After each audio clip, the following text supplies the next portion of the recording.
యేసుక్రీస్తున్నాం పేట మీ అందరికీ వందనాలు శుభాలు తెలియజేస్తున్నామండి. అందరూ బాగున్నారా? ప్రార్థన చేసుకుని వాక్యం చదువుకుంటూ దేవుని సన్నిధిలో దినదినము వృద్ధి చెందాలని ఒకసారి కోరుకుంటూ శ్రేష్టమైనటువంటి వాక్య భాగంలోకి వెళదాం. యెహెజ్కేలు గ్రంథము 34వ అధ్యాయము 17వ వచనాన్ని చదువుకుందాం. యెహెజ్కేలు గ్రంథము 34వ అధ్యాయము 17వ వచనాన్ని చదువుకుందాం. నా మంద మీ విషయమై దేవుడనైన యెహోవానగు నేను సెలవిచ్చినదేమనగా గొర్రెకును మధ్యను గొర్రెలకును గొర్రెలకును మేకపోతులకును మధ్యను భేదము కనుగొని నేను తీర్పు తీర్చెదను. ప్రార్థన చేసుకుందాం. దేవాని స్తోత్రములు తండ్రి, పరిశుద్ధిగా మహోన్నతిగా మీకే వందనాలు స్తోత్రములు తండ్రి. చదవబడిన లేఖన భాగం పట్టు మీ పాదోన్నతికి వచ్చున్నాం. కనికరించండి, కరుణించండి ప్రభువా. చదవబడిన మాటలలోంచి నాతో మీరు ఏమైతే మాట్లాడదలుస్తున్నారో తండ్రి, నీ విలువైన మాటల ద్వారా నాతో మీరు మాట్లాడండి ప్రభువా. అవును తండ్రి, అయ్యా మీరు విడిచిపెట్టే వారికి కాకుండా వాక్యాన్ని ధ్యానించుకుంటూ అయ్యా మా హృదయాల లోతుల్లోనికి ధ్యానించుకుంటూ ప్రభువా ఇమిడి ఉండే వాక్యంలోకి నడిపించబడుతూ అనేక మందికి మాదిరికరముగా జీవించడానికి మాలో ఉన్న లోపములను గుర్తిరిగి వారిని సరి చేసుకునే భాగ్యమును మాకు దయచేయండి ప్రభువా. నీ ఆత్మశక్తితో ఆత్మ జ్ఞానం మాకు దయచేయండి. నీ పరిశుద్ధాత్మ శక్తులను తాకండి తండ్రి ప్రభువా. అయ్యా నిలబడి నేనైనా మాట్లాడించేవాడు నిలబెట్టినవాడు మీరే ఉన్నారు తండ్రి ప్రభువా. కనికరించి కృప చూపించమని యేసుక్రీస్తు అడుగుచున్నాము మీ పరలోకపు తండ్రి. ఆమేన్. చదవబడినటువంటి వాక్య భాగ్యం బట్టి మనం ఆలోచించినట్లయితే యెహెజ్కేలు ప్రవక్త ద్వారా మాట్లాడుతున్నటువంటి దేవుడు యెహెజ్కేలు గ్రంథమంతయు కూడా మనం చూసినట్లయితే కనుక తీర్పులను గురించి అత్యధికముగా ఈ ప్రవక్త ద్వారా దేవుడు మాట్లాడుతూ ఉంటాడు. 25వ అధ్యాయం వరకు కూడా మనం చూసినట్లయితే కనుక యూదా యెరూషలేముల మీద వచ్చినటువంటి తీర్పులు, తన పరిచయం అయిన తర్వాత తీర్పుల గురించి ఎక్కువగా దేవుడు యెహెజ్కేలు ప్రవక్తతో మాట్లాడుతూ ఉంటాడు. అదే విధంగా 25వ అధ్యాయం నుంచి 32వ అధ్యాయం వరకు చూస్తే కనుక అన్య జనాంగములకు వచ్చే తీర్పుల గురించి మాట్లాడుతూ ఉంటాడు.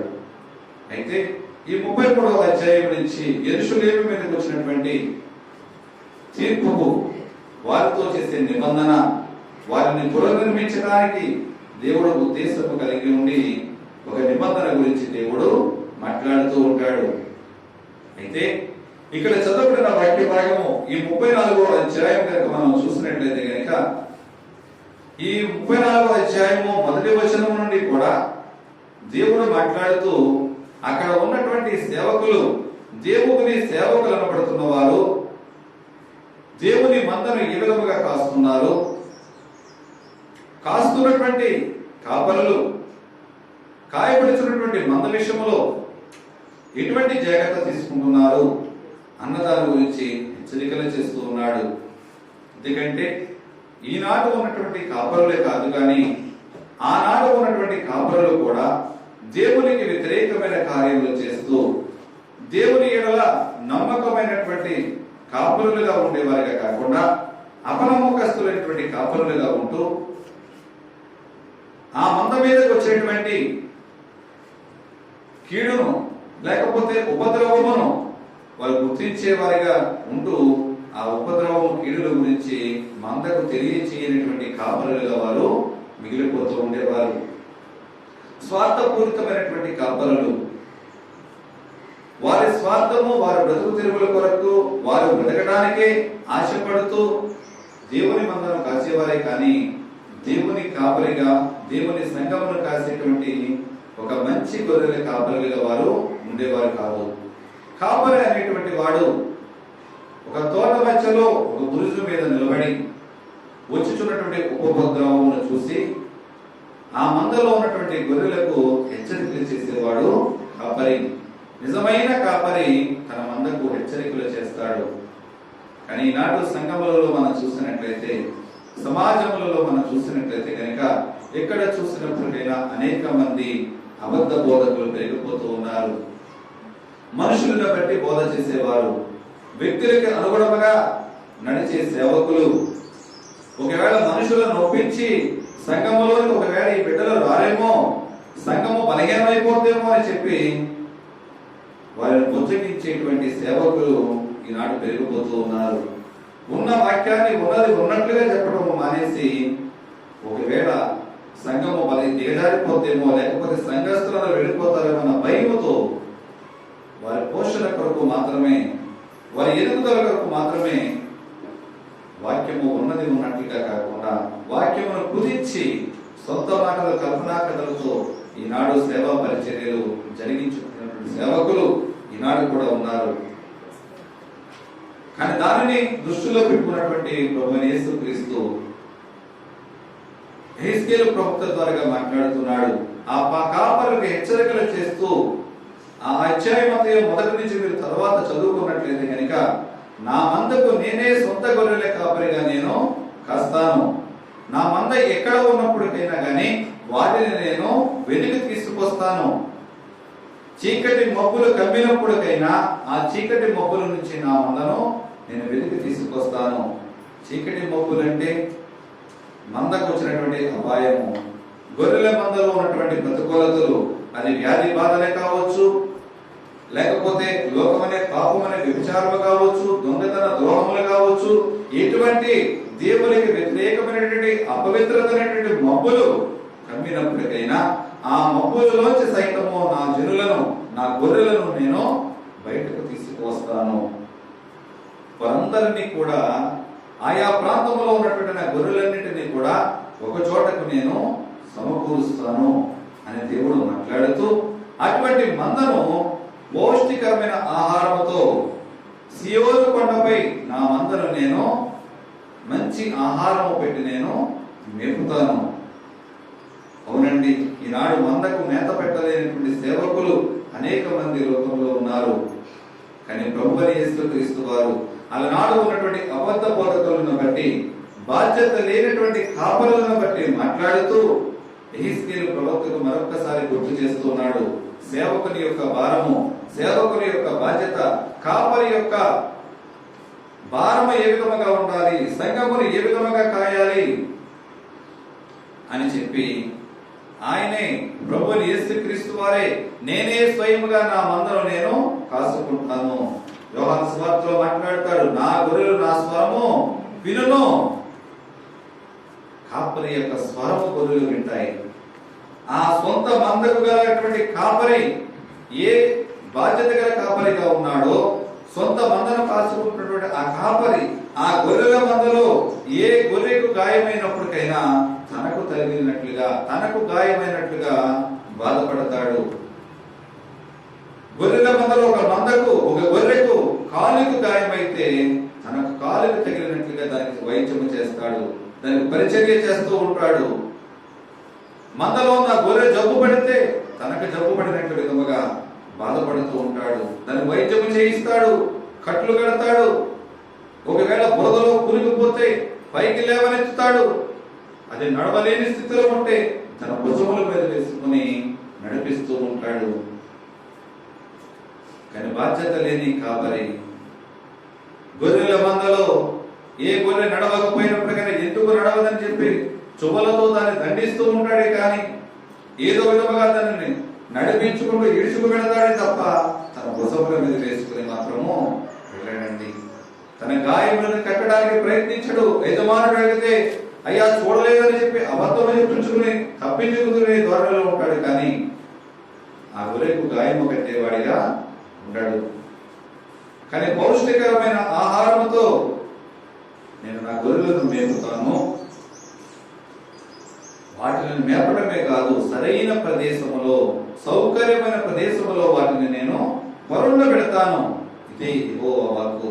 మంచి ప్రదేశములో పరుండ పెడతానంటే వాటిని. ఎందుకంటే వాటి పరుండనున్న చోటున, అవి పడుకునే చోటులో ఎటువంటి దుష్టుడు రాకుండా, ఎటువంటి క్రూర ముఖము వాటి మీదకి రాకుండా కాపుదల దయచేస్తూ ఉంటున్నాడు.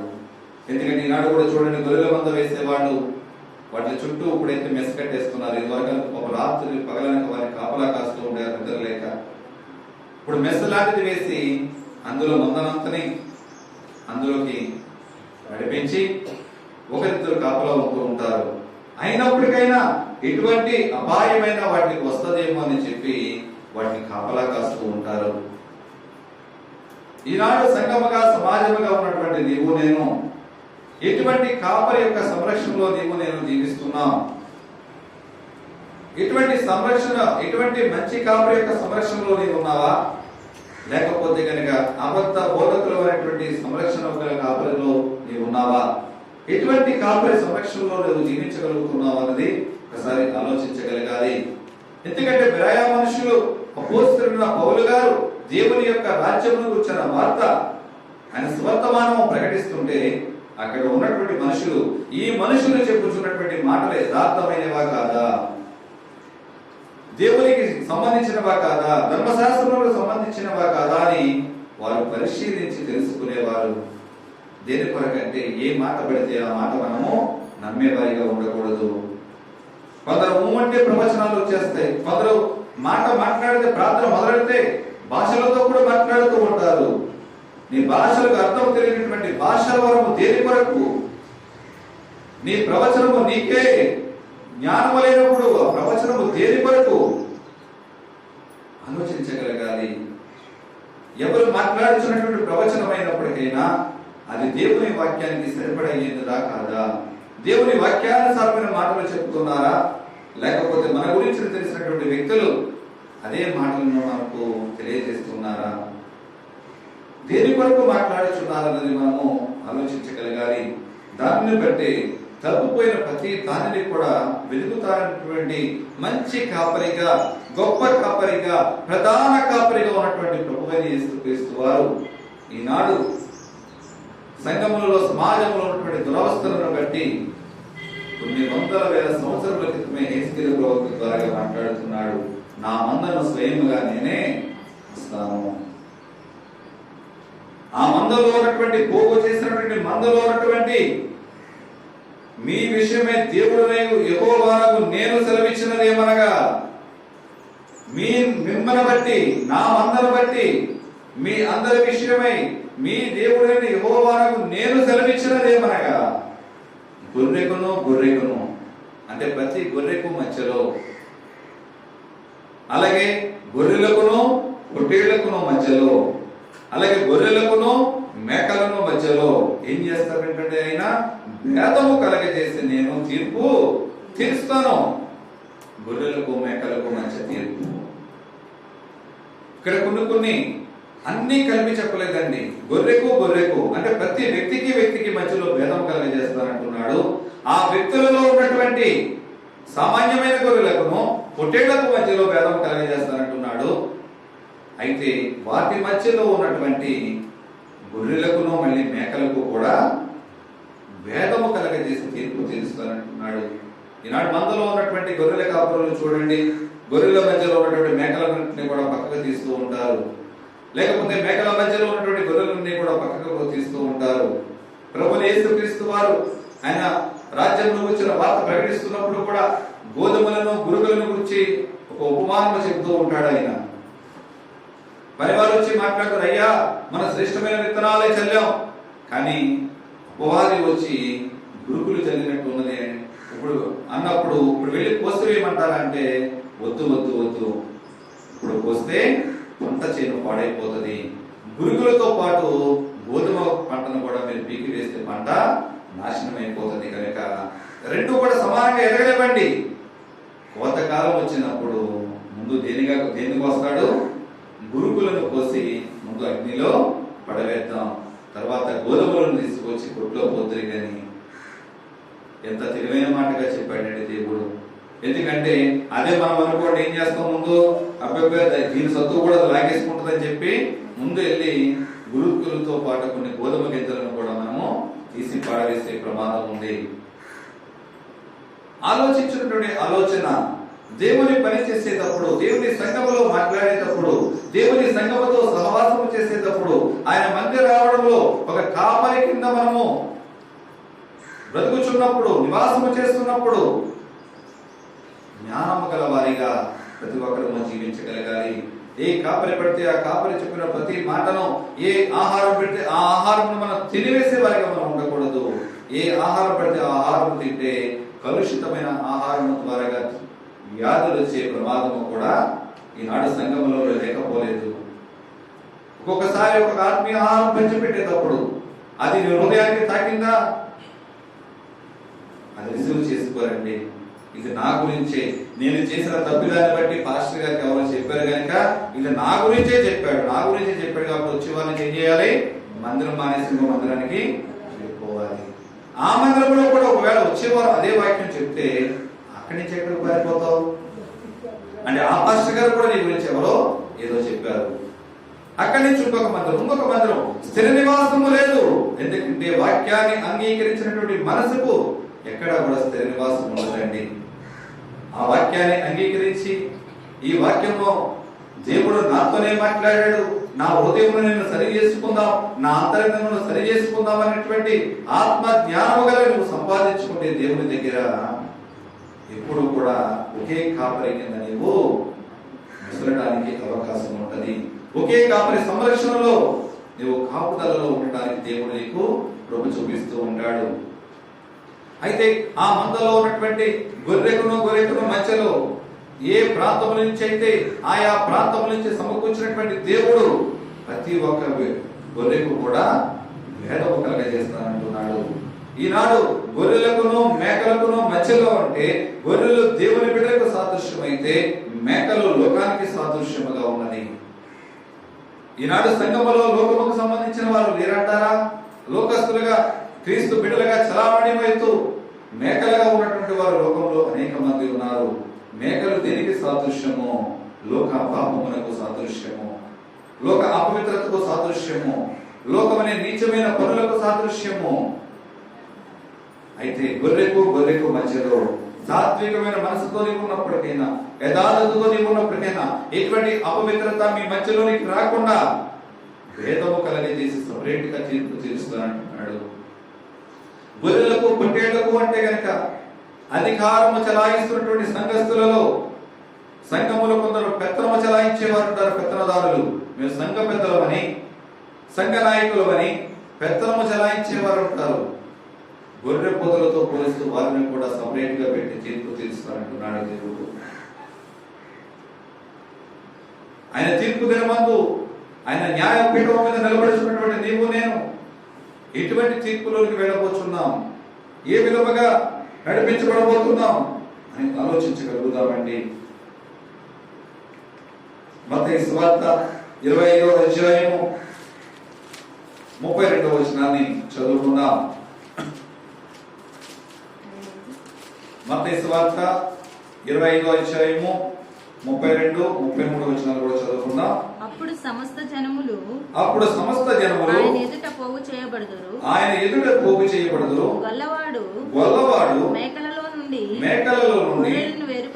గొర్రెలను వేరుపరచునట్టు ఆయన వారిని వేరుపరిచి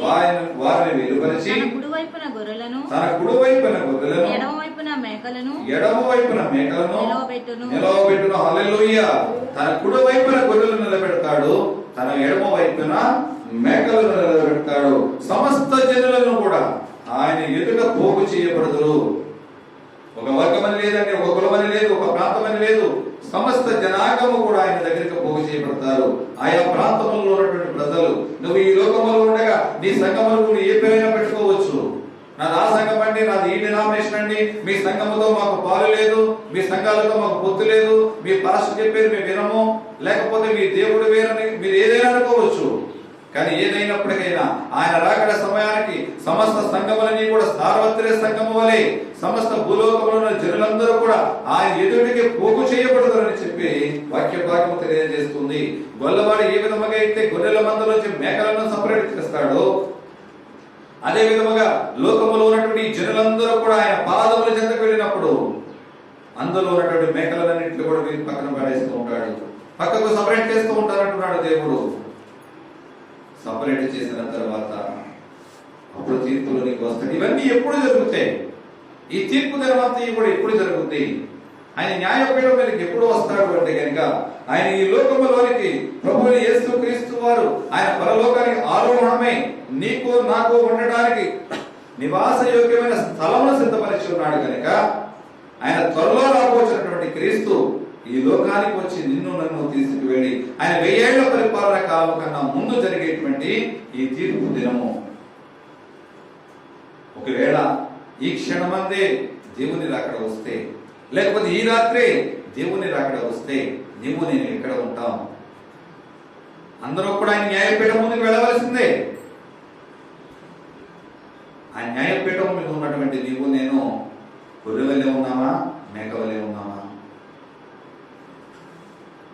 ఏ జాబితాలో ఉన్నాం? ఏ మందలో ఉన్నాం? మేకల మందలోనా, గొర్రెల మందలోనా? గొర్రెల మందకి సంబంధించిన వారమా, మేకల మందకి సంబంధించిన వారమా? ఎట్టి విధమైనటువంటి సంబంధములు నీకు దేవునికి కలిగి ఉన్నాయి. ఆయన 1000 ఏళ్ల పరిపాలనకు ముందు, ఆయన న్యాయపీఠం ముందు సమస్త జనులు కూడా తలాకోవలసినదే అని ప్రభువు మాట్లాడుతున్నాడు. గొర్రెల మేకలకు ఆ సమయంలో తీర్పు జరుగుతుంది. ఎందుకంటే మేకలకు ఒక్కదానికి తీర్పు తీరుస్తానని దేవుడు మాట్లాడట్లేదండి, గొర్రెలకు కూడా తీర్పు తీరుస్తానంటున్నాడు. ఆయన ధవళ సింహాసనం మీద ఆసీనుడిగా ఉన్నప్పుడు ధవళ సింహాసనం యొక్క తీర్పు ఆయన బయలుపరుస్తూ ఉంటూ ఉంటాడు. ప్రకటన గ్రంథం మనం చూసినట్లయితే 5వ అధ్యాయం 10వ వచనం. ప్రకటన గ్రంథము 5వ అధ్యాయము 10వ వచనం చదువుకుందాం. నీవు ఆ గ్రంథమును తీసుకుని దాని ముద్రలను విప్పుటకు యోగ్యుడవు. నీవు వధింపబడిన వాడవై నీ రక్తమిచ్చి ప్రతి వంశములోను ఆయా భాషలు మాట్లాడు వారిలోను ప్రతి ప్రజలోను ప్రతి జనములోను దేవుని కొరకు మనుషులను కొని మా దేవునికి వారిని ఒక రాజ్యముగాను యాజకులుగాను చేసితివి కనుక వారు భూలోకమందు ఏలుదురని కొత్త పాట పాడుదురు. హల్లెలూయా. నీ రక్తమిచ్చి ప్రతి ఒక్కరిని కూడా నువ్వు కొన్నావు. ఒక జాతిలో నుంచే కాదు, ఒక కులంలో నుంచే కాదు, ఒక మతంలో నుంచే కాదు, ఒక భాషలో నుంచే కాదు, సమస్త జనాంగములను కూడా దేవుని రాజ్యములకు వారసులవ్వాలన్న ఉద్దేశంతో నీవు రక్తం ఇచ్చిన వారిని కొన్నావు. సర్వ అధికారము నీకు ఇవ్వబడింది. కాబట్టినే వారు ఈనాడు భూలోకంలో ఎరగలుగుతున్నారు. అంత మాత్రము చేత నీ సహోదరుడికి నీవు తీర్పు తీర్చవచ్చునా? తీర్పు తీర్చడానికి నీకు యోగ్యత లేదు. ఎందుకంటే ప్రతి ఒక్కరము కూడా ఆయన న్యాయపీఠము ముందు మోకరించగలిగిన వారమే, ఆయన న్యాయపీఠం ముందు నిలబడిన వారమే. ఈ లోకములో నీ సహోదరికి నీవు తీర్పు తీర్చనేలా అని చెప్పి యోహాను సువార్తలో మాట్లాడుతూ ఉంటాడు. అవునండి, మన సహోదరికి మనం తీర్పు తీర్చేవారిగా కాదు, ఆయన న్యాయపీఠం ముందు అది మంచిదైనా చెడ్డదైనప్పటికైనా, నీ శరీరమును బట్టి నువ్వు చేసిన క్రియలు ఏదైనప్పటికైనా ఆయన న్యాయపీఠం ముందు మనం నిలబడుతున్న వారమే అని మాట్లాడుతున్నాడు. అదే ప్రకటన గ్రంథము 19వ అధ్యాయము 11వ వచనం నుంచి కనుక మనం చూస్తే కనుక, చదవడం అవసరం లేదండి, 19వ అధ్యాయము 11వ వచనం నుంచి చూస్తే క్రీస్తు రాకడ గురించి అక్కడ వ్రాయబడుతూ ఉంటది. 20వ అధ్యాయము 10వ భాగం వరకు కూడా అది వ్రాయబడుతూ ఉంటది. ఆయన వచ్చుచున్నటువంటి యోహాను, భక్తుడైనటువంటి యోహాను రాస్తూ అక్కడ ఆయన నిలబడినటువంటి విధానము, పరలోకము తెరవబడి ఉండటయో, ఆయన ఒక తెల్లని గుర్రము ఒకటి కనబడి ఉండటయో ఆయన చూస్తూ ఉన్నాడు. అయితే ఆయనతో సర్వ సైన్య సమేతముగా ఆయన పరలోకపు దూతలు ఆయనకి కనబడుతున్నట్లుగా మనకు చూపిస్తూ ఉన్నాడు. అక్కడ కొన్ని మాటలు కూడా వ్రాయబడుతూ ఉంటాడు. ఏమంటే ఆయన నమ్మకమైన వాడును సత్యవంతుడు అనే నామము ఆయనకి పెట్టబడి ఉన్నది. ఆయనకి నమ్మకమైన వాడు సత్యవంతుడైన నామము గలవాడని ఆయన నామకరణ చేయబడి ఉంది. అలాగే దేవుని వాక్యము అనే నామకరణలో కూడా ఆయనకు చేయబడి ఉంది. ఆయన నోటి అంతా వచ్చే మాటలు వాడిగలటువంటి ఖడ్గము బయలుపెడుచున్నట్లుగా ఆయన చూస్తూ ఉన్నాడు. అయితే ప్రభువులకు ప్రభువని, రాజులకు రాజని ఆయన నామకరణ చేస్తున్న ఒక ప్రాముఖ్యమైన వ్యక్తిని ఆయన చూస్తున్నాడండి. అయితే ఆయన వస్త్రములన్నీ కూడా దళదళ మెరిసేటువంటి వస్త్రములతో పరిశుద్ధతకు సాదృశ్యమైనటువంటి వస్త్రములు ధరించుకున్న వాడిగా, అలాగే ఒక నిబంధనకు గుర్తుగా తెల్లని గొర్రె బొచ్చ వంటి తెల్లని జుట్టుతో ఆయన ఉన్నట్లుగా, ధవళ సింహాసనం మీద ఆయన కూర్చున్నట్లుగా ఈయన చూస్తూ ఉన్నాడు. అయితే అటువంటి చూస్తున్నటువంటి యోహానికి అక్కడ భక్తిహీనులకు అపజయము కలుగుతున్నట్లుగా, సాతానును బంధించినట్లుగా 1000 ఏళ్ల పరిపాలనలో పరలోకము నుండి ఒక దూత పాతాళ యొక్క తాళపు చేతులు పట్టుకొని దిగి వస్తున్నట్లుగా, ఆ పాతాళపు తాళపు చెవులు పట్టుకొని అపవాదిని పాతాళంలో బంధించినట్లు ఇక్కడ రాయబడి ఉంటుంది. అంటే ప్రతి ఒక్క వ్యక్తిని బట్టి కూడా దేవుని రాజ్యము స్థిరపరచబడినప్పుడు, దేవుని యొక్క 1000 ఏళ్ల పరిపాలన జరుగుతున్నప్పుడు సాతానికి ఎక్కడా కూడా దేవుడు అవకాశం ఇవ్వడు. దానిని ఒక బందీశాలలో బంధింపబడి ఉంటాడు. పాతాళ లోకంలో ఆయనను బంధించి వాడు తిరిగి లేవనటువంటి స్థితిలో, ఆ 1000 ఏళ్ల పరిపాలనలో కూడా తిరిగి లేవనటువంటి స్థితిలో బంధించినట్లుగా మనకు రాయబడి ఉంటుంది. అంటే 20వ అధ్యాయము 4వ వచనాన్ని చూద్దాం. ప్రకటన గ్రంథము. అంతటా సింహాసనములను చూచితిని, వాటి మీద ఆసీనులై ఉండి వారికి విమర్శ చేయుటకు అధికారం ఇయ్యబడెను. మరియు క్రూర ముఖములకైనను దాని ప్రతిమకైనను నమస్కారము చేయక తమ నొసళ్ళ యందు గాని చేతుల యందు గాని దాని ముద్రలు వేయించుకొనని వారిని యేసు విషయమై తామిచ్చిన సాక్ష్యము నిమిత్తమును దేవుని వాక్యము నిమిత్తమును చిరఛేదనము చేయబడిన వారి ఆత్మలను చూసితిని. వారు బ్రతికిన వారై 1000 సంవత్సరములు క్రీస్తుతో కూడా రాజ్యము చేసిరి. హల్లెలూయా! క్రీస్తుతో కూడా రాజ్యము చేశారు. అంటే పాత నిబంధన కాలంలో ఉన్న భక్తులుగా ఉండొచ్చు, ప్రభువు కొరకు హతసాక్షులైన వారిగా ఉండొచ్చు. ఏది ఏమైనప్పటికైనా ఘట సర్పముతో యుద్ధము చేయడానికి సిద్ధముగా ఉన్నవారు, అలాగే అపవాదికి తావివ్వకుండా తన భుజముల మీద కావచ్చు, తొడల మీద కావచ్చు, నొసల మీద కావచ్చు, ఇటువంటి ప్రథమల యొక్క ముద్రను వేయించుకోకుండా ఎవరైతే ఉంటారో వారు దేవుని గురించి ఇచ్చినటువంటి సాక్ష్యము, దేవుని కొరకు నిలబడినటువంటి బిడలు ఎవరైతే ఉంటారో, ప్రభువు కొరకు హతసాక్షులుగా ఉన్న వారి సైతము కూడా దేవుని యొక్క 1000 ఏళ్ల పరిపాలనలో అధిపతులుగా ఉంటారు. 1000 ఏళ్ల పరిపాలనలో దేవుని యొక్క మంచి కాపరి సంరక్షణలో జీవిస్తారు అని చెప్పి ఆయన మాట్లాడుచూ ఉన్నాడు. ఎందుకంటే మంచి కాపరిగా ఈ లోకములకు వచ్చినటువంటి దేవుడు మనందరి పాపముల కొరకు, మనందరి పాప పరిహారము కొరకు తన విలువైన రక్తమునిచ్చి నిన్నో నన్ను కొని తన ప్రాణముని త్యాగం చేసి ఈ లోకం నుంచి ఆరోహణమయ్యాడు. మంచి కాపరిగా ఉన్నటువంటి క్రీస్తు ఈనాడు గొప్ప కాపరిగా నిన్ను నన్ను కాస్తూ, తన సంరక్షణలో తన బలమైన రెక్కల కింద నిన్ను నన్ను కాస్తూ ఉన్నాడు. మన కాపరి గొప్ప కాపరి కనుక ఆయన సంరక్షణలో ఉండే యోగ్యతను దేవుడు మనకు అనుగ్రహించి ఉన్నాడండి. రాబోతున్నటువంటి రారాజుగా ప్రధాన కాపరిగా మనకి రాబోతున్నాడు. అటువంటి ప్రధాన కాపరికి మనము దాసురాండ్లుగా ఉండాలంటే కనుక మనలో ఉన్నటువంటి ఏ మంచి చెడ్డ కార్యములైనప్పటికైనా సమస్తములో క్రీస్తుకు అనుకూలముగా ఉంచేవారిగా మనం నడుచుకోవాలని చెప్పి దేవుని వాక్యము సెలవిస్తూ ఉంది. అంటే దేవుని వాక్యములను బట్టి గొర్రె మేకల మందలకు ఆయన తీర్పు తీర్స్తారని మాట్లాడుతున్నటువంటి దేవుడు ప్రతి ఒక్క వ్యక్తిని బట్టి కూడా ఆయన తీర్పు తీరుస్తారంటున్నాడు. ఆ మందలో నుంచి వేరు చేసినటువంటి జనులను కుడి పక్కన గొర్రెలను, ఎడమ పక్కన మేకలను ఉంచుతారని ఆయన మాట్లాడుతున్నాడు. అంటే 2 విట్లకి 2 విధాలుగా, 2 భాగాలుగా, 2 వర్గాలుగా సపరేట్ చేసినప్పటికైనా ఇద్దరికి కూడా తీర్పు ఉంటుందని మాట్లాడుతున్నాడు. కానీ ఎప్పుడు కూడా ఆయన విశ్వాసిగా క్రైస్తవ జీవితంలో తన బిడ్డలుగా ఉన్న వారికి అన్యజనులతో కలిపి తీర్పు తీర్చే దేవుడు కాడండి. అన్యజనుల నుంచి సపరేట్ చేసిన తర్వాతే అన్యజనుల తీర్పు అన్యజనులకు అయిన తర్వాత క్రీస్తు బిడ్డలకు విడిగా క్రీస్తు బిడ్డలకు తీర్పు తీరుస్తాడు. కొరింథీయులకు రాసినటువంటి 2వ పత్రిక 5వ అధ్యాయము 10వ వచనాన్ని చదువుకుందాం. కొరింథీయులకు రాసినటువంటి 2వ పత్రిక 5వ అధ్యాయము 10వ వచనం. ఎందుకనగా తాను జరిగించిన క్రియల చొప్పున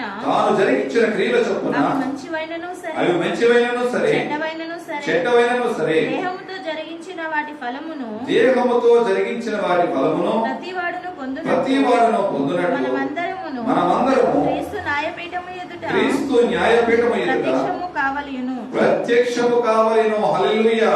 నువ్వు చేసే పనులు మంచివైనప్పటికైనా చెడ్డమైనప్పటికైనా ఏదైనప్పటికైనా నువ్వు క్రీస్తు న్యాయపీఠం మీద మాత్రము నిలబడవలసిన పరిస్థితి ఏర్పడుతుంది. విశ్వాసులకు యొక్క తీర్పు.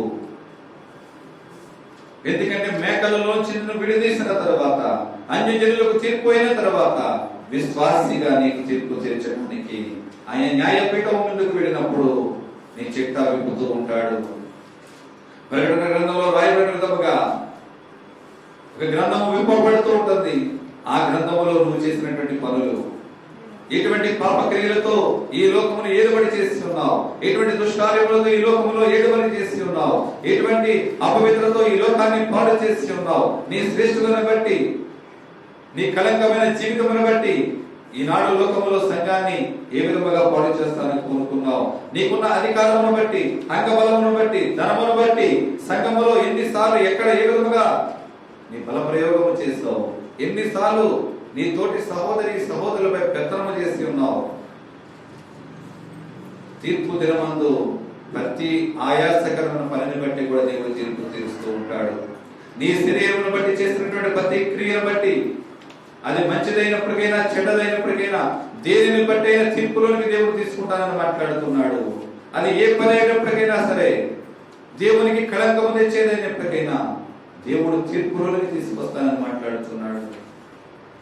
ఏ విధముగా జీవిస్తున్నావు క్రీస్తు కొరకు, దేవుని కొరకు ఏ విధముగా మాట్లాడుతున్నావు? తీర్పు దినం అంటే ప్రతి ఒక్కరు కూడా సామాన్యంగా ఏమవుతుందిలేండి, దేవుడే చూసుకుంటాడు. నువ్వు చేసిన పాపాన్ని దేవుడు చూసుకుంటాడా? చూసుకుంటాడు దేవుడు తప్పకుండా.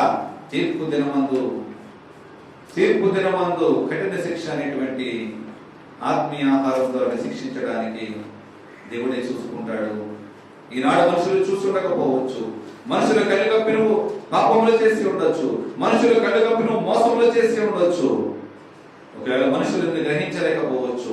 కానీ సమస్తం ఎదిగినటువంటి మన ప్రధాన కాపరి, రాబోచున్నటువంటి ప్రధాన కాపరి ఈనాడు మంచి కాపరి అనేది చూస్తున్నాడు కనుక, ఆయన మంచి మనసు ఉన్నటువంటి దేవాది దేవుడు కనుక ఇంకా ఓపికతో సహనముతో తండ్రి దగ్గర ఒక ప్రధాన కాపరిగా నీ కొరకు నా కొరకు ఆయన విజ్ఞాపనలు చేస్తూ ఉన్నాడండి. ప్రతి ఒక్కరిని బట్టి ఆయన క్రీస్తు రాబోతున్నటువంటి దినాలలో ఎవరైనప్పటికైనా, విశ్వాసులైనప్పటికైనా తారతమ్యం లేదండి. పెద్దవారు చిన్నవారిని కానీ, ఆడవారు మగవారిని కానీ, కులమును బట్టి కానీ తేడా లేదు, ఉన్నవారు లేని వారిని తేడా లేదు. ప్రతి ఒక్కరికి కూడా తీర్పు తీరుస్తానంటున్నాడు.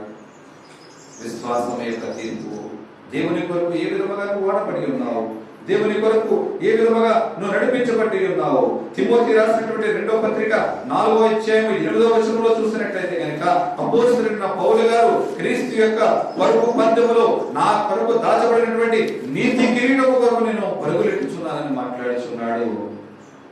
నీతి కిరీటము, ఆయన ప్రభువు యొక్క పని నిమిత్తము ఏ విధముగా ప్రయాసపడి ఉన్నాడో, ఏ విధముగా దేవుని కొరకు కష్టించి ఉన్నాడో, ఈ లోకమైన శ్రమలను, ఈ లోకమైన నిందలను, అవమానములను ఏ విధముగా ఎంచుకుని ఉన్నాడు అంటే కనుక నా కొరకు దాయబడిన నీతి కిరీటం ఉంది. ఇవన్నీ కూడా ఇలాంటివి ఎన్నిక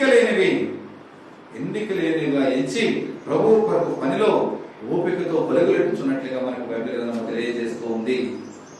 ఆయన ఇచ్చే గొప్ప సాక్ష్యము, నా కొరకు దేవుడు నా కొరకు నీతి కిరీటం దాచిపెట్టాడు.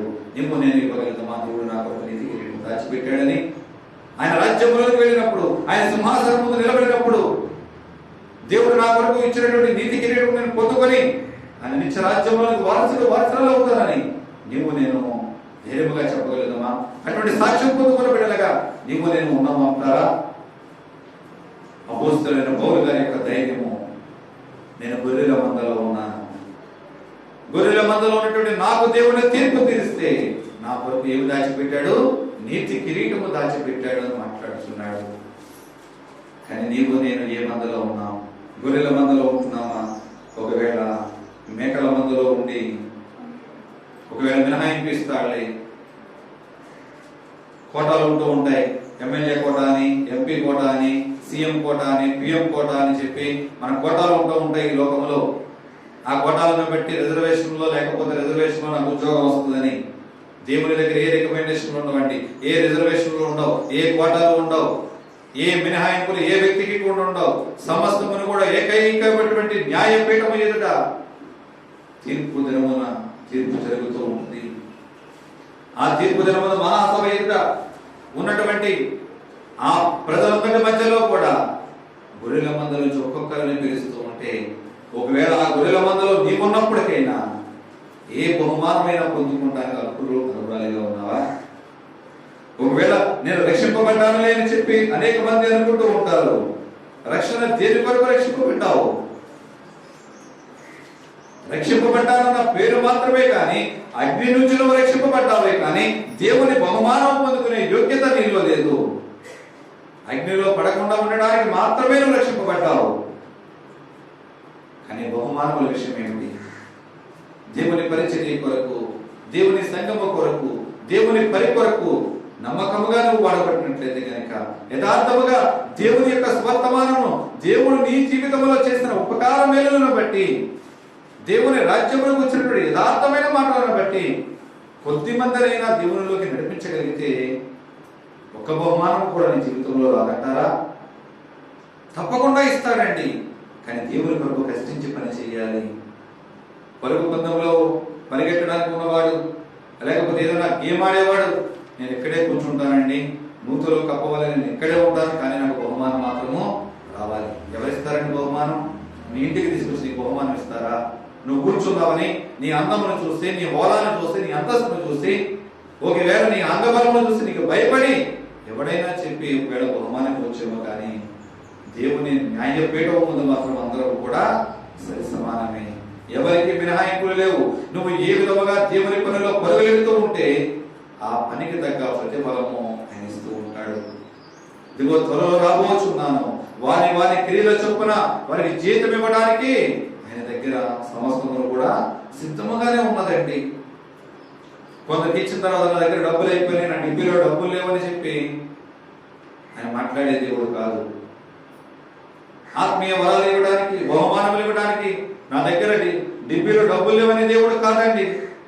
సమస్తములు ఎంతమంది ఉన్నప్పటికైనా సమస్తముల సరిపాలలో ఎవరికి యోగ్యతను సంబంధించి వారికి ఇవ్వడానికి ఆయన ఎప్పుడు కూడా ఆయన సిద్ధపక్కనే ఉన్నాడు. అయితే ఆయన తీర్పు దినమందు నువ్వు ఏ విధముగా జీవించగలుగుతున్నావు? ఆయన తీర్పులోనికి నువ్వు ఏ విధముగా ఉండాలనుకుంటున్నావు? ఆయన రాకడ సమయంలో ఈ భూమి మీద రక్షణ పొందినటువంటి ప్రతి ఒక్కరూ నశించిపోతున్న వారి సైతము కూడా ఆయన తీర్పు దినమందు లేపబడతారు. అయితే ఆయన తీర్పు దినమందు ముందుగా మృతులు లేపబడతారు, తర్వాత సజీవులమైన మనందరూ కూడా ఆయన చెంతకు వెళుతూ ఉంటాం. దుష్టక్రియలు చేస్తున్నటువంటి నీవు నేను ఒకవేళ ఆయన గొర్రెల మందలో ఉన్నటువంటి గొర్రెల మందలో ఉంటూ కొట్టేటువంటి అధికారం చలాయించి జీవితంలో జీవిస్తున్నావేమో. ఆయన తీర్పు దినమందు నీ స్థితి ఏంటో గ్రహించగలుగుతున్నావా? ఆయన తీర్పు దినమందు నువ్వు ఎక్కడికి వెళ్ళబోతున్నావో నువ్వు అర్థం చేసుకోగలుగుతున్నావా? క్రీస్తుకు చెందిన వారి ఎడల జాలి కలిగి, ప్రేమ కలిగి ఒకవేళ నువ్వు జీవించగలుగుతున్నావా? ఆలోచించగలుగుదామండి. అక్కడ ఉన్నటువంటి గొర్రెల మేకల మందను చూసి ఆయన కుడి వైపు ఉన్నటువంటి గొర్రెలను చూసి ఆయన మాట్లాడుచున్నాడు. మత్తయి సువార్త 25వ అధ్యాయము 35వ వచనం నుంచి మనం చూసినట్లయితే కనుక చదవడం అవసరం లేదండి. 35వ వచనం నుంచి మనం చూసినట్లయితే కనుక, నాకు ఆకలిగా ఉన్నప్పుడు మీరు నాకు ఆహారం పెట్టి ఉన్నారు, నేను దప్పికున్నప్పుడు నాకు దాహము తీర్చి ఉన్నారు, నేను వస్త్రహీనుడిగా ఉన్నప్పుడు నాకు వస్త్రాన్ని ఇచ్చి ఉన్నారు, నేను బలహీనుడిగా ఉన్నప్పుడు నాకు బలమును దయచేసి నాకు వైద్యం ఇచ్చి ఉన్నారు, నేను ప్రతికూలమైన పరిస్థితుల్లో నన్ను ఆదరించి ఉన్నారు అని కుడివైపు ఉన్నటువంటి గొర్రెలను బట్టి ఆయన మాట్లాడుచూ ఉన్నాడు. అయితే ఆ విషయము తెలియనటువంటి వారు, అయ్యో ప్రభువా, నీవు ఎప్పుడు ఆహారం ఉంటే నీకు ఆహారం పెట్టాం, నీవు ఎప్పుడు దాహం ఉన్నప్పుడు నీకు దప్పికిచ్చాం, ఎప్పుడు వస్త్రహీనుడిగా ఉన్నప్పుడు నీకు వస్త్రాన్ని ఇచ్చాం. తెలియదండి. ఎవరైతే ఇలాంటి వారందరికీ సహాయం చేశారో వారు నాకు చేసినట్లే ఇలాంటి వారికి సహాయం. కొందరు చూడండి, ఎవరికి కూడా పిడికుడు బియ్యం వేరు, పిడికుడు అన్నం పెట్టరు. కొందరు అంటూ ఉంటారు, కనీసం ఎంగిలి చేత్తో కాగి కూడా సొంతం కావాలి అంటూ ఉంటారు. సామెత ఎక్కడి నుంచి వచ్చింది? పెద్దవాళ్ళ నుంచి. వారెవరికి కూడా మంచినీటి ఇవ్వాలని. కాకిని కొట్టేటప్పుడు ఆ చేతులు ఉన్న మెతుకులని కూడా నాకేసి మళ్ళీ కొడుతూ ఉంటారంట. ఎందుకంటే ఆ మెతుకెళ్ళి కాయ మళ్ళీ తింటదేమోనని. ఆకాశ పక్షులను పోషించే దేవుడికి తెలియదా ఏ విధంగా పోషించాలి. కానీ ఇక్కడ దేవుడు మాట్లాడుతున్నాడు, ఇటువంటి వారికి మీరు సహాయం చేస్తారు కనుక 40వ వచనాన్ని చదివి ఉంటే కనుక మత్తయి సువార్త 25:40 వచనం. అందుకు రాజు మిక్కిలి అల్పులైన ఈ నా సహోదరులలో ఒకరికి మీరు చేసితిరి కనుక నాకు చేసితిరని నిశ్చయముగా మీతో చెప్పుచున్నానని వారితో అన్నాను. హల్లెలూయా. అల్పులైన ఈ నా సహోదరులకి ఎవరండి? అక్కడ ఉన్నటువంటి పేదలందరూ కూడా ఆయన సహోదరులుగా దేవుడు పోల్చుచున్నాడు. వీరందరికీ మీరు చేశారు కనుక మీరు నాకు చేసినట్లే. సాయం చేసిన వారికి తెలియదండి సాయం దేవునికి చేస్తున్నామని. మీరు పేదవారికి అప్పించిన యెడల అది యెహోవాకు ఇచ్చినట్టు అని దేవుని వాక్యం తెలియజేస్తూ ఉంది. కానీ నీవు నేను ఏ విధముగా నివసించగలుగుతున్నాం, ఏ విధముగా నీవు నేను ఉంటున్నాం ఆలోచించగలుగుతాం. యెహోవాకు అప్పించే వారిగా ఉంటున్నామా? గొర్రెల మందలో ఉన్నటువంటి మందల వలె మనం జీవించగలుగుతున్నామా? వారందరిని బట్టి, వారు చేసిన సహాయములను బట్టి ఇచ్చే సహాయం ఏ విధముగా ఉంటుంది? నలుగురు మెచ్చుకునే విధంగా సహాయం చేస్తున్నావా? లోక మనుషులు మెప్పు కొరకు సహాయం చేస్తున్నావా? సహాయం చేస్తూ తిట్టుకుంటూ చేస్తున్నావా? అవమానపరుచు చేస్తున్నావా? హృదయపూర్వకముగా యథార్థముగా నీ కుడి చేతితో ఇచ్చినది ఎడమ చేతికి తెలియకున్నటువంటి సహాయం చేస్తున్నావా? అది దేవుడు మెచ్చుకునేదండి. దేవుని యొక్క మంచి మందలో, గొర్రెల మందలో నీకు ఉండాలంటే నువ్వు కుడి చేతితో చేసిన సహాయము నీ ఎడమ చేతికి తెలియకూడదు. నలుగురికి మెప్పించే విధంగా నువ్వు సహాయం చేసి ఉన్నావంటే నువ్వు మేకల మందలో ఉండవలసిన వాడివే, కానీ నువ్వు గొర్రెల మందలకు చేర్చబడిన వాడు మాత్రము కాదు. ఎందుకంటే దేవుడు మెచ్చుకునే సహాయము కాదు, దేవునికి అంగీకారము అయ్యే సహాయము కాదు. నువ్వు ఎన్ని పుణ్యకార్యాలు, దాన ధర్మములు చేసినప్పటికైనా అది రహస్యమందు చూచుచున్న దేవునికి తెలిసినది మాత్రమే కావాలి. అయితే మిగిలిన ఎడమ పక్కనటువంటి మేకల మందుతో మాట్లాడుచున్నాడు. 41వ వచనం నుంచి మనం చూసినట్లయితే కనుక, అప్పుడు ఆయన ఎడమ వైపు ఉన్న వారిని చూసి, శపింపబడిన వారలారా నన్ను విడిచి అపవాదికిని వాని దూతలకును సిద్ధపరచబడిన నిత్య అగ్నిలోకి పోవుడి. సిద్ధపరచిన నిత్య అగ్నిలోకి పోవుడి. ఏంటంటే వారిని ఏమని పిలుస్తున్నాడు? శపించబడిన వారలారా. మేకల మందంతా కూడా ఎలాంటి వారంట? శపించబడిన వారితో పోలుస్తున్నాడు. ఏ మందలో నీవు ఉన్నావు? శపింపబడినటువంటి మేకల మందలో ఉన్నావా? ఆశీర్వదింపబడినటువంటి గొర్రెల మందలో నీవు ఉన్నావా? ఏ విధమైనటువంటి మందలో నువ్వు జీవిస్తున్నావు? లోకానికి మెప్పించే భక్తి చేస్తూ అధికార చలాయింపులో ఉండేటువంటి విశ్వాసిగా నీవు ఉంటే గనుక నిన్ను కూడా దేవుడు మేకల మందలో చూసే ప్రమాదం ఉంది. వారిని ఎక్కడికి పోమంటున్నాడు? నన్ను విడిచి అపవాదికిని వాని దూతలకును సిద్ధపరిచిన నిత్యాగ్నిలోనికి వెళ్ళండి. అపవాదికి తన దూతలకు, దేవునికి దేవదూతలు కాదండి, అపవాదికి కూడా దూతలు ఉంటాయి. అపవాది అనేటువంటి వెలుగు దూత వేషంలో వచ్చి కూడా మనలో ఒక్కొక్కసారి మభ్య పెడుతూ ఉండొచ్చు. అవి ఉండే నిత్యాగ్నిలోనికి మీరు వెళ్ళిపోండి. అదేంటి ప్రభువా అని వీళ్ళు ప్రశ్న ముఖం పెట్టారు. వెంటనే అంటున్నాడు ప్రభు, నేను ఆహారంలో ఉన్నప్పుడు మీరు నాకు ఆహారం పెట్టలేదు, నేను దప్పిగా ఉన్నప్పుడు మీరు నాకు దాహము తీర్చలేదు, నేను పరదేశులై ఉంటిని అయినప్పటికీ నన్ను చేర్చుకోలేదు, నేను దిగంబరై ఉంటిని నాకు వస్త్రములు మీరు ఇవ్వలేదు, రోగిని శిరసాలలో ఉంటిని మీరు నన్ను చూడరాలేదు. ఎన్ని మాట్లాడుతున్నాడండి. అయితే వాళ్ళ అయ్యా ప్రభువా, ఎప్పుడు నువ్వు వస్త్రహీనుడిగా ఉన్నప్పుడు నీకు వస్త్రం ఇవ్వలేదయ్యా, ఎప్పుడు నువ్వు ఆకలి ఉన్నప్పుడు నీకు ఆహారం పెట్టలేదు, ఎప్పుడు నీవు రోగి వయసు శిరసాలలో ఉంటే నిన్ను చూడడానికి రాలేదయ్యా, ఇవి ఎప్పుడు కూడా మేము కాని రాలేదే. అయితే ప్రభువు మాట్లాడుతున్నాడు, మిక్కిలి అల్పులైన వీరిలో మీరు ఒకరికి సహాయం చేస్తుంటే నాకు సహాయం చేతురు. మిక్కిలి అల్పులైన వీరు ఎవరికి కూడా మీరు సహాయం చేయలేదు కనుక మీరు నన్ను చేర్చుకోలేదు. అవునండి, ఈనాడు గొప్పలుగా చెప్పుకుంటున్నటువంటి మనము మిక్కిలి అల్పులైన వారిని ఎవరిని కూడా మనం చేర్చుకోవండి. మనం దేవుని సంఘంలో ఉన్నప్పటికైనా, సహవాసంలో ఉన్నప్పటికైనా, మనకి కావాల్సింది ఏంటి? మన హోదాకు సమానంగా ఉన్నవారు ఎవరైనా ఉన్నారా లేదా?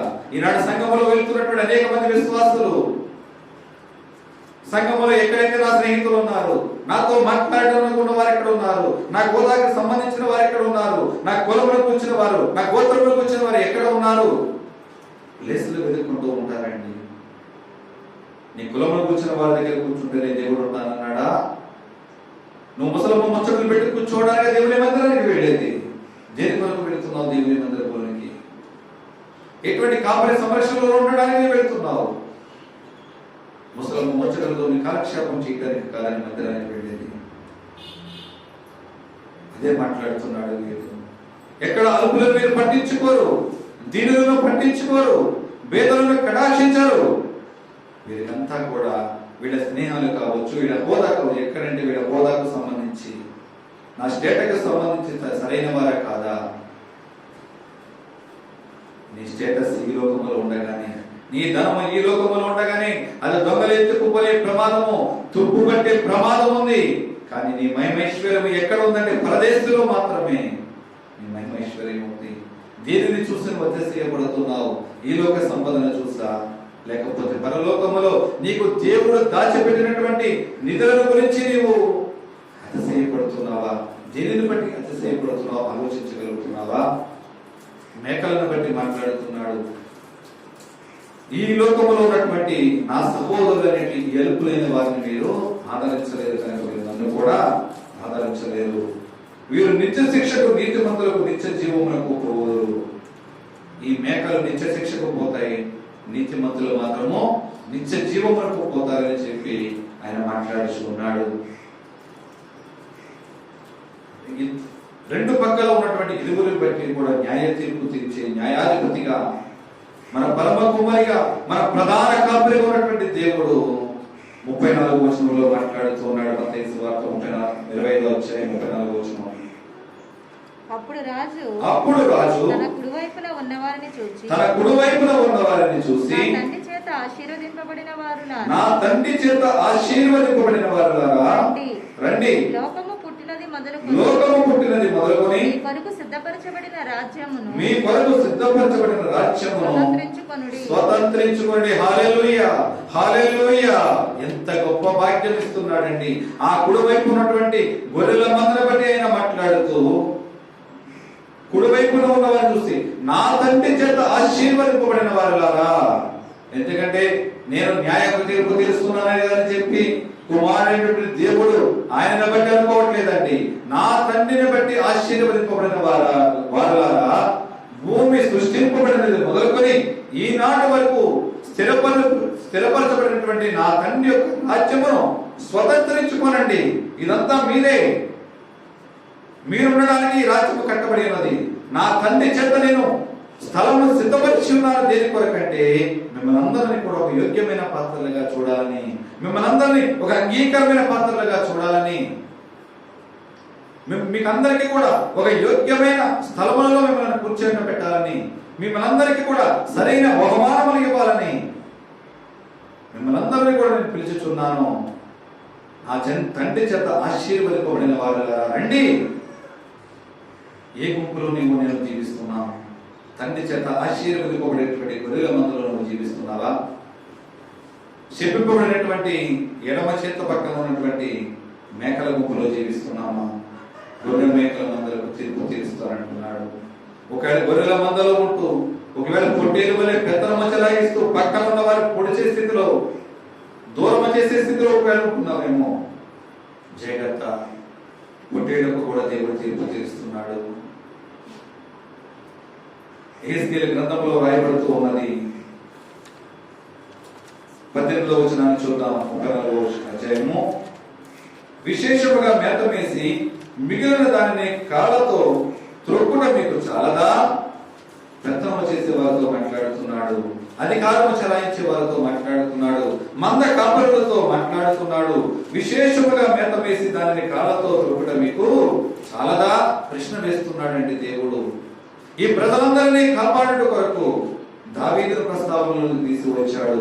నా సేవకుడైన దావీదును వాటి మీద కాపరిగా నేను నియమిస్తాను. దావీదు అంటే రాబోతున్న మెస్సయ్య గురించి మాట్లాడుతున్నాడు. రాబోతున్నటువంటి నా నీతి సూర్యుడుగా ఉన్నటువంటి నా కుమారుడును దావీదు వంశంలో నుంచి ప్రధాన కాపురిగా నేను నిలబెట్టబోతున్నాను. ఆయన రాజ్యము నిత్య రాజ్యముగా నేను స్థిరపరచబడబోతుంది. ఈ లోకమంతను పరిపాలించడానికి, నీతి న్యాయములతో సమర్థమైనటువంటి పరిపాలించడానికి నా సేవకుడైనటువంటి దావీదును వారి మధ్యను అధిపతిగా ఉంచుతాను. ఇదే యెహోవానైన నేను మాట ఇచ్చి ఉన్నాను. యెహెజ్కేలు ప్రవక్త ద్వారా జనాంగముతో, దేవుని ప్రజలతో దేవుడు నిబంధన చేస్తున్నాడని మాట ఇస్తున్నాడు. తప్పిపోయినటువంటి జనాంగము తీర్పు పొంది తీర్పులోంచి లేపబడినటువంటి నా గొర్రెల మందను కాయటానికి నా భక్తుడైనటువంటి నా సేవకుడైనటువంటి దావీదును వీరికి నేను కాపరిగా ఉంచుతాను. అవునండి, మంచి కాపరిగా వచ్చినటువంటి మన ప్రభువుని యేసుక్రీస్తు తనకున్నటువంటి మంచి తనమును బట్టి మనము చేసిన అపరాధ పాపముల చేత మారు మాట మాట్లాడకుండా బొచ్చు కత్తిరించి వారి ముందు గొర్రె ఏ విధముగా మౌనముగా ఉండి తలవాల్చుతుందో అట్టి విధముగా నీ కొరకు నా కొరకు తలవాల్చి ప్రాణం పెట్టి పునరుద్ధారుడుగా తిరిగి లేచి నీ కొరకు నా కొరకు స్థలము సిద్ధపరచడానికి ఆరోహణమయ్యాడు. గొప్ప కాపరి యొక్క సంరక్షణలో ఈనాడు నిన్ను నన్ను తన చేతుల కింద కాచుచున్నాడు. ఒక గొప్ప కాపరిగా ఈనాడు నిన్ను నన్ను పెంచి పోషిస్తూ ఉన్నాడు. అతి త్వరలోనే ఆయన ప్రధాన కాపరిగా నీ కొరకు నా కొరకు రాబోతున్నాడు. నిన్ను నన్ను ఆయన నిత్య రాజ్యములోనికి వారసులు చేయడానికి, నిన్ను నన్ను ఆయన నిత్య రాజ్యములోనికి ఒక ప్రధాన కర్తలుగా ఆయన బహుమానములు ఇస్తూ నిన్ను నన్ను ఒక యోగ్యమైన పాత్రలుగా చేయడానికి ఆయన సిద్ధంగా ఉన్నాడు.